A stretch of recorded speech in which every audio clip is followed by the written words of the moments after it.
যারা বেশি পর্দা করেন, যারা বেশি নামাজ পড়েন, তাদের উদ্দেশ্যে বলতেছি, আমার ভুল ত্রুটি হলে আপনারা আমাকে ক্ষমা করে দিবেন।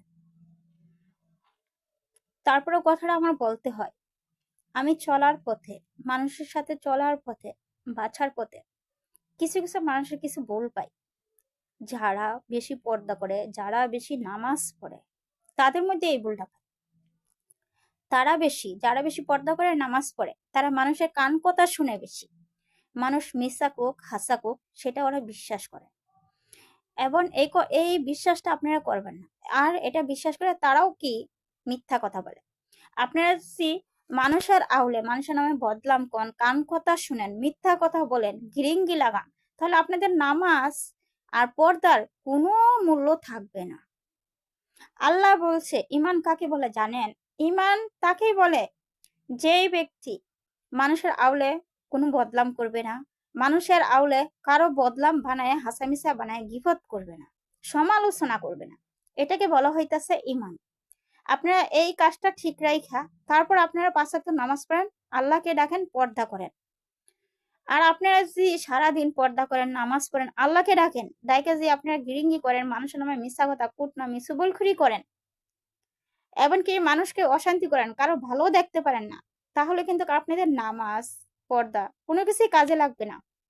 কারণ ইমান তাকে বলে যে মানুষের পিছনেও ভালো চা, সামনেও ভালো চা, অসহায় মানুষকে মায়া করে।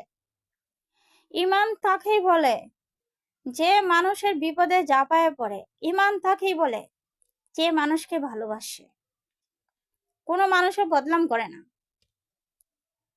আল্লাহ প্রতিটা মানুষকে আগে পরে সৃষ্টি করছে, কিন্তু আল্লাহ তো কাউকে কম ভালোবাসে না, কাউকে বেশি ভালোবাসে না। একটা কোটিপতিকে আল্লাহ যতটুকু ভালোবাসে, একটা রাস্তার প্রতিবন্ধীকে আল্লাহ এতটুকুই ভালোবাসে।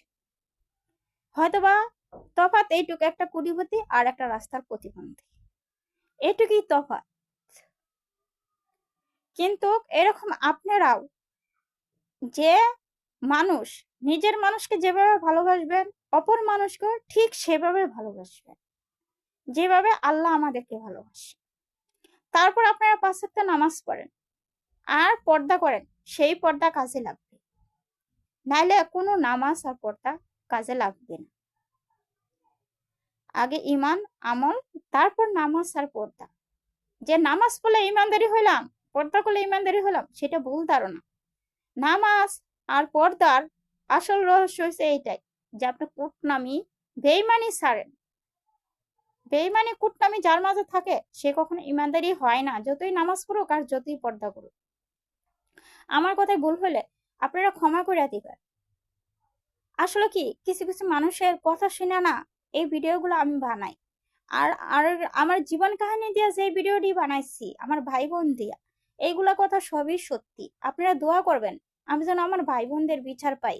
আমার বড় ভাই বোন আমার কোনো কিছু বাকি রাখে নাই ক্ষতি করার, যে এখন আরো বেশি ক্ষতি করতেছে। কারণ এখন তো বাংলাদেশে কোনো সরকার নাই, এই জন্য আর একটু বেশি ক্ষতি করতেছে। আপনারা দোয়া করবেন যেন আমি আমার বড় ভাই বোনদের বিচার পাই।